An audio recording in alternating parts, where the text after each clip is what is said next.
I had to look up gemology. What the hell that is? Gemmology. How did you get into it? When I first came to Bali, Indonesia in 1997, and I had the opportunity to work for two extraordinary jewelers. Who I would call in Bali the witch of the east and the witch of the west. Could you just please tell what is gemology? Some of the listeners maybe don't know. So gemmology is the study of crystals. Of crystals. So in gemmology, you'll learn. Gemmology is really about how light behaves when it passes through a stone. Okay. In some ways. Okay. So stones are formed under heat and pressure over time. Crystallography is the crystalline structure, the geometry of the stone and how it grows. That's influenced by different types of elements and molecules. That gives it its shape, that gives it its color, and then the refractive index, which is how it bends the light, is also what gives it its color. And so every gemstone that's in existence, has been circulating since the beginning of time, and before that it was in the ground. And so stones have incredible stories. So were you interested in that area before you came to Bali in 1997, or when you came to Bali, that's when you discovered it? Well, I worked first for Sunyata, who's living in Sanur. He was is an extraordinary jeweler working in gold and precious and semi-precious stones. And then later for Shankari in West Bali, who she has an arts retreat and still continues to produce extraordinary jewelry. And I was working as one of the things I was doing general management, also working as a romancer.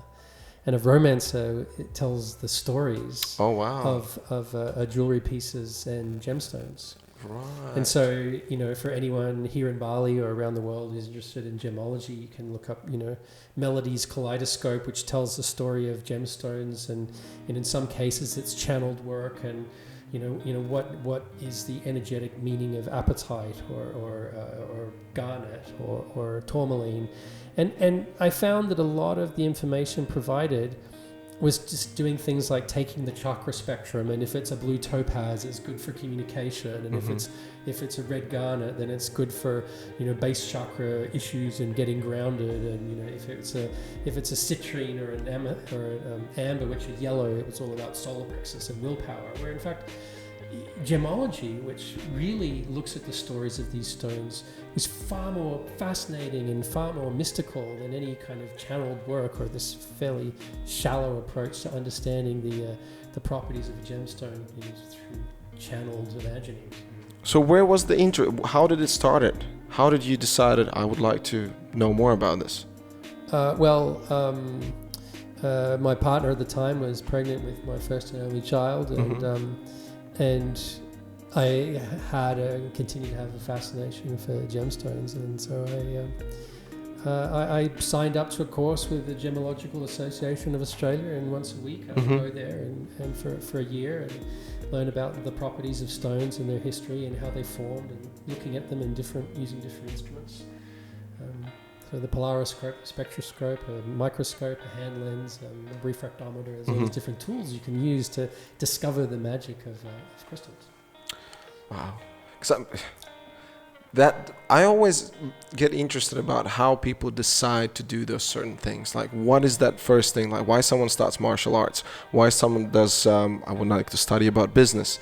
And then what is that reasoning? And then I'm curious about that. That's what I'm trying to squeeze out of you. And you go straight away, I start studying this and this. But I'm like, why did you start studying this and this? Well, fascination, I think, is my favorite word in the world.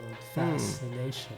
What is just something that so deeply intrigues you that you could just dive into it and never quite reach the bottom as you explore possibility. And everybody has, whether it's painting or love of nature or whatever people's things are, the idea of diving into something with a spirit of fascination and an eagerness to discover. So it's that spirit of discovery, and when I go into something, when I learn something, I like to go wide and I like to go deep. And it was a really pleasurable experience in a way of getting value out of that one day a week.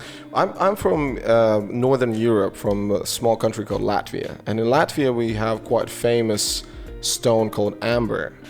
So the way amber gets created, it's basically very old wooden. Can you explain like how amber gets created? So the amber in Latvia would be in the Baltic Sea.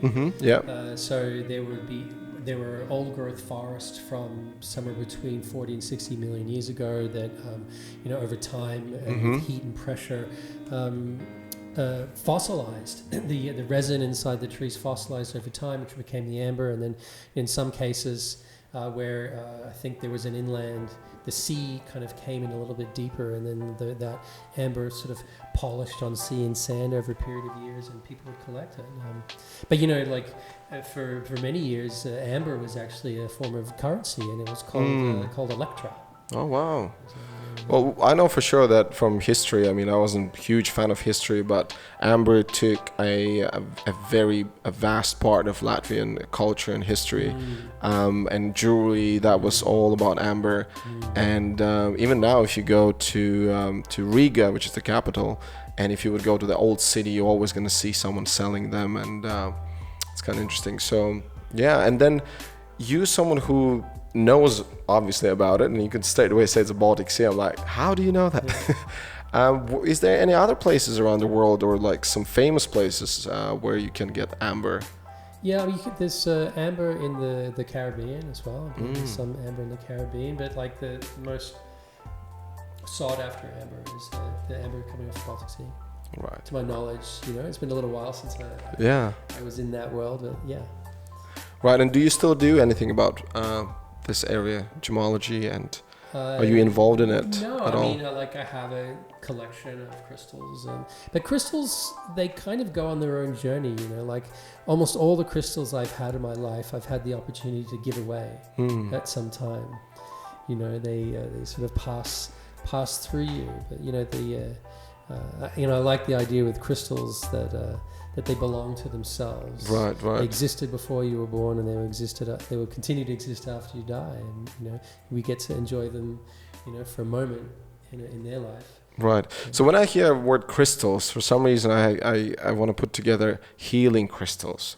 Can you tell me more about that? What is the healing crystals, and how does it actually can heal you as a person? How does it work?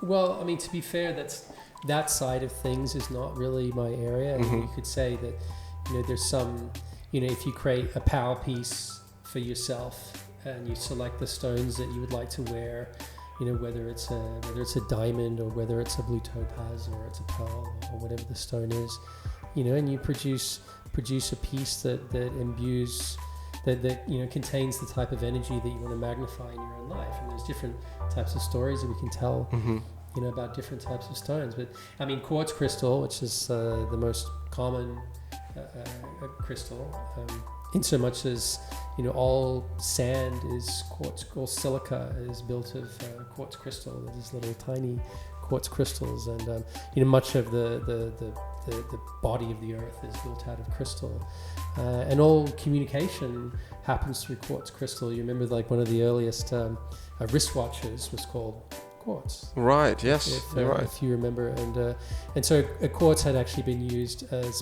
one of the componentries as a timekeeping device. Right. There's lots of interesting. I mean, quartz is left-handed and right-handed, so that is to say that it's sort of stacked on horizontal striations, and it can spin in one direction. Or right.